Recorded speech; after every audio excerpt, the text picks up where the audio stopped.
Вы устали бороться с аллергией? Перепробовали все средства из домашней аптечки, но не получили эффекта, кроме слабости и сонливости? Но не стоит отчаиваться. Народная медицина знает множество действенных способов для борьбы с этой проблемой. Одним из самых сильных народных средств борьбы с аллергией является мумиё – горная смола, добываемая в пещерах Азии. Рекомендуется растворять 1 грамм этого вещества в 1 литре воды и принимать по 100 мл этого раствора каждый день. Это средство уменьшает отечность при аллергии и помогает при бронхиальной астме. Курс лечения должен составлять не менее 10 дней. При аллергии на пыльцу растений народная медицина советует полоскать горло водой с настойкой пустырника или валерьяны. При аллергии у детей рекомендуется применять отвар череды. Это мягкое и деликатное средство, безопасно даже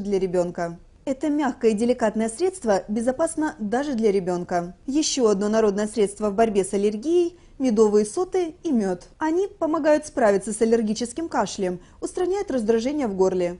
А пчелиный воск эффективен при аллергии как наружное средство. Во время весеннего обострения аллергии можно принимать порошок из яичной скорлупы по 1 чайной ложке перед утренним приемом пищи. Крапива – известный природный антигистамин. По своему противоаллергенному действию она ничуть не уступает аптечным средствам. В то же время это растение лишено характерных для лекарств побочных эффектов. По результатам исследований, ежедневный прием 300 мг отвара крапивы устраняет симптомы аллергии у большинства людей. При аллергических дерматитах эффективно обливание отваром дубовой коры. А снять зуд и раздражение помогут ванны с настоем листьев черной смородины. Сами плоды черной смородины полезны при аллергии в любом виде. В борьбе с аллергией эффективны продукты, богатые фолиевой кислотой. Если вы чувствуете первые симптомы, включите в свой рацион темно-зеленые овощи, цельнозерновой хлеб, помидоры и груши. Также полезны будут острые специи. Они помогают справляться с отеками при аллергии.